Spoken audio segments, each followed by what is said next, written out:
Hi friends, welcome to Somu competitive guidance. High courts నుంచి మరొక notification అనేటువంటిది రావడం జరిగింది అనమాట అండి. 1,44,840 రూపాయల నుంచి 1,94,660 రూపాయలు శాలరీతో ఉన్నటువంటి పోస్ట్ అనేటువంటిది రిలీజ్ చేయడం జరిగింది అనమాట అండి. ఏ పోస్టులు అని మనం చూసుకున్నట్లయితే కనుక డిస్ట్రిక్ట్ జడ్జికి సంబంధించినటువంటి ఎంట్రీ లెవెల్ పోస్ట్ అనేటువంటిది ఇవ్వడం జరిగింది అనమాట అండి. మొత్తం 14 పోస్టులకు గాను ఈ నోటిఫికేషన్ అనేటువంటిది రిలీజ్ చేయడం జరిగింది అనమాట అండి. ఈ నోటిఫికేషన్ సంబంధించి చూసినట్లయితే కనుక 14 పోస్టులు అనేటువంటిది కేటగిరీల వైజ్గా ఎలా డిస్ట్రిబ్యూట్ చేశారనేటువంటిది మనం చూసుకున్నట్లయితే కనుక అత్యధికంగా మనకి ఓసీలో చూసుకున్నట్లయితే కనుక మొత్తం 4 పోస్టులు అనేటువంటిది వేయడం జరిగింది అనమాట అండి. ఒక పోస్ట్ కంపల్సరీగా ఉమెన్కి కేటాయించడం జరిగింది. ఈడబ్ల్యూఎస్ ఎకనామికల్ వీకర్ సెక్షన్ చూసుకున్నట్లయితే కనుక 2 పోస్టులకు గాను అందులో ఒక పోస్ట్ అనేటువంటిది ఉమెన్ కేటాయించడం జరిగింది. బీసీఏలో ఒక పోస్టు, బీసీబీలో 2 పోస్టులకు గాను ఒక పోస్ట్ ఉమెన్ కేటాయించడం జరిగింది. తర్వాత BCC, BCD, BCE, SC, ST వీటన్నిటి చూసుకున్నట్లయితే కనుక చెరొక పోస్టు కేటాయిస్తూ మొత్తం 14 పోస్టులకు గాను నోటిఫికేషన్ అనేటువంటిది రిలీజ్ చేయడం జరిగింది అనమాట అండి. ఈ నోటిఫికేషన్ సంబంధించినటువంటి డీటెయిల్స్ ఎప్పుడు, ఏ రోజు లాస్ట్ డేట్ అనేటువంటిది, ఎడ్యుకేషన్ క్వాలిఫికేషన్ ఏంటిది, సెలక్షన్ ప్రాసెస్ ఎలా ఉంటుంది, ఇటువంటి పూర్తి వివరాలు అనేటువంటిది ఇప్పుడు మనం చూద్దాం అనమాట అండి. క్వాలిఫికేషన్ మనం చూసుకున్నట్లయితే కనుక దీనికి మనం చూసుకున్నట్లయితే ఈ పోస్ట్కి అప్లై చేసుకోవాలనుకునేటువంటి వారు ప్రాక్టీసింగ్ 7 సంవత్సరాలు దానికంటే తక్కువ లేకుండా వీళ్ళు అడ్వకేట్ అనేటువంటిది ప్రాక్టీసింగ్ చేసినటువంటి వారు అయి ఉండాలని చెప్పేసి తెలపడం జరిగింది అనమాట అండి. అలాగనే మనం చూసినట్లయితే కనుక ఫుల్ టైం శాలరీడ్ లా ఆఫీసర్గా చేసినటువంటి వారు కూడా దీనికి ఎలిజిబిలిటీగా చెప్పడం జరిగింది అనమాట అండి. అలాగనే వీళ్ళకి ఏజ్ అనేటువంటిది 30 సంవత్సరాల నుంచి 40 సంవత్సరాల లోపు ఉన్నటువంటి వారు ఈ పోస్ట్కి ఎలిజిబుల్ అని చెప్పి తెలపడం జరిగింది అనమాట అండి. అదే రకంగా సెంట్రల్ గవర్నమెంట్స్ నామ్స్ ప్రకారం మనకి ఏజ్ రిలాక్సేషన్ అనేటువంటిది ఇస్తున్నట్లుగా తెలపడం జరిగింది అనమాట అండి. ఎస్సీ ఎస్టీ చూసుకున్నట్లయితే కనుక వారికి 5 years అనేటువంటిది, అదే రకంగా ఎకనామికల్ వీకర్ సెక్షన్ అనేటువంటి వారికి 3 years అనేటువంటిది రిజర్వేషన్ కేటాయించినట్లుగా తెలపడం జరిగింది అనమాట అండి. అలాగని ఈ పోస్టులకు అప్లై చేసుకోవాలనుకున్నటువంటి వారి సంబంధించినట్టు చూసుకున్నట్లయితే కనుక ఏజ్ క్రైటీరియా మీకు తెలపడం జరిగింది. అదే రకంగా ఎడ్యుకేషన్ క్వాలిఫికేషన్ అంటే వీరి యొక్క ప్రస్తుతం చేసినటువంటి ప్రొఫెషన్ సంబంధించినటువంటి ఎడ్యుకేషన్ క్వాలిఫికేషన్ అనేటువంటిది అడగలేదు అనమాట అండి. ఇప్పుడు వీళ్ళు పోస్ట్కి అప్లై చేసుకోవాలనుకుంటే కంపల్సరీగా ఇండియన్ సిటిజన్షిప్ అయి ఉండాలి. అదే రకంగా ఏదన్నా కోర్టు నుంచి వీరు హైకోర్టు నుంచి డిస్మిస్ ఫ్రమ్ ఎనీ హైకోర్టు అనేటువంటి తీయడం జరిగింది. అలాగనే కన్విక్టెడ్ ఆఫెన్సింగ్ ఇన్వాల్వింగ్ మోరల్ టర్ప్యూటీ అని చెప్పేయడం జరిగింది అనమాట అండి. అంటే దేని విధమైనటువంటి అఫెన్సింగ్ దాంట్లో ఉండొద్దని చెప్పి తెలపడం జరిగింది అనమాట అండి. ఏ విధమైనటువంటి డిస్క్వాలిఫైడ్ హైకోర్టు కానీ యూనియన్ పబ్లిక్ సర్వీస్ నుంచి డిస్క్వాలిఫై కాకూడదని చెప్పి తెలపడం జరిగింది అనమాట అండి. అలాగనే ఇండైరెక్ట్లీ ఇన్ఫ్లుయెన్స్ రిక్రూట్మెంట్ అథారిటీ దగ్గర నుంచి ఉండాలని చెప్పి తెలపడం జరిగింది. వీరికి 1 or more than వైఫ్స్ ఉన్నటువంటి వాళ్ళు, అలాగనే మ్యారింగ్ నోయింగ్లీ హ్యావింగ్ వైఫ్ అనేటువంటి వాళ్ళు, అదే రకంగా arrested connection with crime involving moral ట్రిప్లెటెడ్ అనేటువంటి దానికి వీటిలో ఉన్నటువంటి వారు ఎవరైతే ఉన్నారో దీంట్లో ఉన్నటువంటి వారు, అంటే దీనికి సంబంధించిన దాంట్లో ఉన్నటువంటి వారు, అంటే గుడ్ క్యారెక్టర్ లేనటువంటి వారు ఈ పోస్టులకు అప్లై చేసుకోవద్దని చెప్పి తెలపడం జరిగింది అనమాట అండి. గుడ్ క్యారెక్టర్ ఉండి ఇన్ఫర్మేటివ్ ఉన్నటువంటి వారు దీనికి ఈ పోస్టులకు అప్లై చేసుకోవాలని చెప్పి తెలపడం జరిగింది అనమాట అండి. ఏవైతే ఇండియన్ సిటిజన్ కానటువంటి వాళ్ళు, ఎవరైతే హైకోర్టు నుంచి డిస్మిస్ అయినటువంటి వాళ్ళు ఉన్నారో, ఏదైతే నెగిటివ్ అంటే ఎంప్లాయీకి నెగిటివ్ ఫార్మాలిటీస్ ఏవైతే ఉంటే ఆ పోస్టులో ఉన్నటువంటి వారు ఈ పోస్ట్కి అప్లై చేసుకోకూడదు అని చెప్పేసి తెలపడం జరిగింది అనమాట అండి. ఇందులో పేర్కొన్నటువంటి ఈ 8 ఏది మీకున్నా కానీ మీరు ఈ పోస్టులకి అన్ఫిట్ అని చెప్పేసి ఇందులో తెలపడం జరిగింది అనమాట అండి. అలాగనే డాక్యుమెంట్స్ అనేటువంటిది ఏమేమి కావాలని మనం చూసుకున్నట్లయితే కనుక బర్త్ సర్టిఫికేట్, ఎస్ఎస్సి, అదే రకంగా లా డిగ్రీ సర్టిఫికేట్ అనేటువంటిది, అంటే మన ఎడ్యుకేషన్ సంబంధించినటువంటి సర్టిఫికేట్స్. దాంతోపాటుగా మీరు ఒకవేళ ఏ కమ్యూనిటీ చెందినట్లయితే SC, SC, ST, BC, EWS ఏ కమ్యూనిటీకి చెందినటువంటి వారైనా కానీ ఆ కమ్యూనిటీ సర్టిఫికేట్ అనేటువంటిది ఇవ్వాలి. ఒకవేళ మీరు బీసీ క్యాండిడేట్లు అయితే కనుక నాన్ క్రిమి లేయర్ ఏబిసిడిఈ వారు నాన్ క్రిమి లేయర్ అనేటువంటి సబ్మిట్ చేయాలని చెప్పి తెలపడం జరిగింది. ఒకవేళ ఎకనామికల్ వీకర్ సెక్షన్ అయితే కనుక ఆ సర్టిఫికేట్ అనేటువంటిది కూడా మీరు కంపల్సరీ ఇవ్వాలని చెప్పి తెలపడం జరిగింది. డిసబిలిటీస్ ఉన్నటువంటి వారు డిసబిలిటీ సర్టిఫికేట్ అనేటువంటిది ఇవ్వాలి. ఓబీసీ వారు ఓబీసీ సర్టిఫికేట్ అనేటువంటిది, అదే రకంగా రకంగా bar council enrollment certificate compulsory attest చేయాలి. ఒరిజినల్ ప్రాక్టీస్ సర్టిఫికేట్ అనేటువంటిది బార్ అసోసియేషన్ నుంచి వచ్చినటువంటి సర్టిఫికేట్ అటెస్ట్ చేయాలని చెప్పి తెలపడం జరిగింది. అలాగనే ఒరిజినల్ స్టేట్మెంట్ అనేటువంటిది కేసెస్ హ్యాండిల్డ్ ఇండిపెండెంట్గా మీరు ఏదైనా కేసెస్ హ్యాండిల్ చేసినట్లయితే కనుక దాని యొక్క ఒరిజినల్ స్టేట్మెంట్స్ అనేటువంటిది తీసుకురావాలని చెప్పేసి మెన్షన్ చేయాలని చెప్పేసి కూడా వాళ్ళు తెలపడం జరిగింది అనమాట అండి. అదే రకంగా సీనియర్ దగ్గర నుంచి మీరు చేసినటువంటి దానికి సంబంధించినటువంటి కేసెస్ సంబంధించినటువంటి ఒరిజినల్ స్టేట్మెంట్, అదే రకంగా original statements of deposition, return arguments, లేకపోతే judgements in civil or criminal దాంట్లో ఏదైతే ఒరిజినల్ మీరు చేశారో దానికి సంబంధించిన ఒరిజినల్ స్టేట్మెంట్ అనేటువంటిది అడగడం జరిగింది అనమాట అండి. సో మీరు ఏవైతే చేశారో ఆర్గ్యుమెంట్స్ కానీ, రిటర్న్స్ కానీ, ఆర్డర్స్ కానీ, జడ్జ్మెంట్స్ కానీ ఏ చేసినా కానీ వాటికి సంబంధించినటువంటి ఒరిజినల్ స్టేట్మెంట్స్ అనేటువంటిది కంపల్సరీ తీసుకురామని చెప్పి తెలపడం జరిగింది. అదే రకంగా ఇద్దరు పర్సన్స్ దగ్గర నుంచి టెస్టిమోనియల్ ప్రాస్పెక్ట్ దగ్గర నుంచి డాక్యుమెంట్స్ అనేటువంటిది కావాలని చెప్పేసి, అంటే మన యొక్క వే ఆఫ్ బిహేవియర్ దానికి సంబంధించినటువంటిది ఆ టెస్టిమోనియల్ సర్టిఫికేట్స్ అనేటువంటిది కావాలని చెప్పి తెలపడం జరిగింది అనమాట అండి.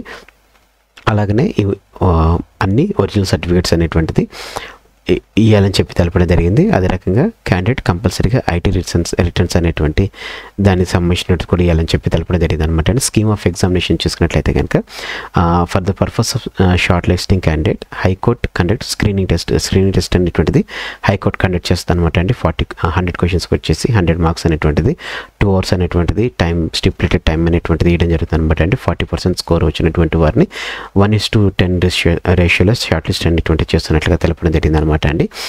తర్వాత వారిని ఎగ్జామినేషన్ తీసుకోవడం జరుగుతుంది అనమాట అండి. మొత్తం 3 పేపర్స్ అనేటువంటిది ఉండడం జరుగుతుంది అనమాట అండి.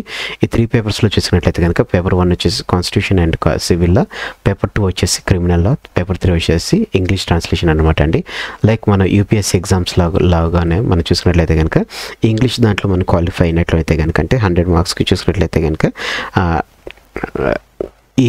దీంట్లో ఇంగ్లీష్ దాంట్లో క్వాలిఫై అయినటువంటి వారిని మిగతా దాన్ని కన్సిడర్ చేయడం జరుగుతుంది అనమాట. ఒకవేళ ఇంగ్లీష్లో క్వాలిఫై కాకపోతే మిగతా దాన్ని కన్సిడర్ చేయరు, మీరు దానికి ఎలిజిబుల్ కారని చెప్పేసి అదే మనకి ఇందులో మెన్షన్ చేయడం జరిగింది అనమాట అండి. దీనికి ఎలిజిబిలిటీ 40%, అంటే 100 క్వశ్చన్స్కి 40 మార్క్స్ వస్తే దీంట్లో మీరు తీసుకోవచ్చు అనమాట అండి. దీంట్లో సెలెక్ట్ అయినటువంటి వారిని తర్వాత వీరు పేపర్ 2, పేపర్ 3 తీసుకుని వారి యొక్క పోస్టులు బట్టి క్రైటీరియాని బట్టి తీసుకుని వారికి వైవా అనేటువంటి తీసుకుంటారు అనమాట. వైవాలో 50 మార్క్స్ అనేటువంటి ఇవ్వడం జరుగుతుంది అనమాట అండి.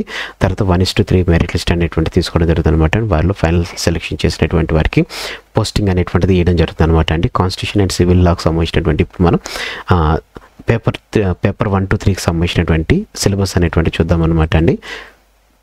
కాన్స్టిట్యూషన్ అండ్ సివిల్ లాకు సంబంధించినటువంటి సిలబస్ అనమాట అండి. నెక్స్ట్ క్రిమినల్ లాకు సంబంధించినటువంటి సిలబస్ ఇది ఈ రకంగా ఉంటుంది. Fees and mode and payment చూసుకున్నట్లయితే కనుక మనం డీడీ తీయాలన్నమాట అండి. 1500 ఓబీసీ, బీసీ, ఓసీ, ఈడబ్ల్యూఎస్ వారు 1500 డిమాండ్ డ్రాఫ్ట్ అనేటువంటి తీయాలన్నమాట అండి. అదే రకంగా ఎస్సీ ఎస్టీ వాళ్ళు చూసుకున్నట్లయితే కనుక 800 రూపీస్ అనేటువంటిది తీయాలన్నమాట అండి. దేనికని దాని మీద ఏమని తీయాలని చూసినట్లయితే in favour of register recruitment high court of Andhra Pradesh Nelapadu Amaravati అనేటువంటి దాన్ని ఇన్ ఫేవర్గా తీస్తూ మనం డీడీ అనేటువంటి తీయాలని చెప్పి తెలపడం జరిగింది అనమాట అండి. తర్వాత దానిని అడ్రస్ అనేటువంటి దానికి మనం సెండ్ చేయాలని చెప్పేసి వయా పోస్ట్ అనేటువంటి మనం సెండ్ చేయాలన్నమాట అండి.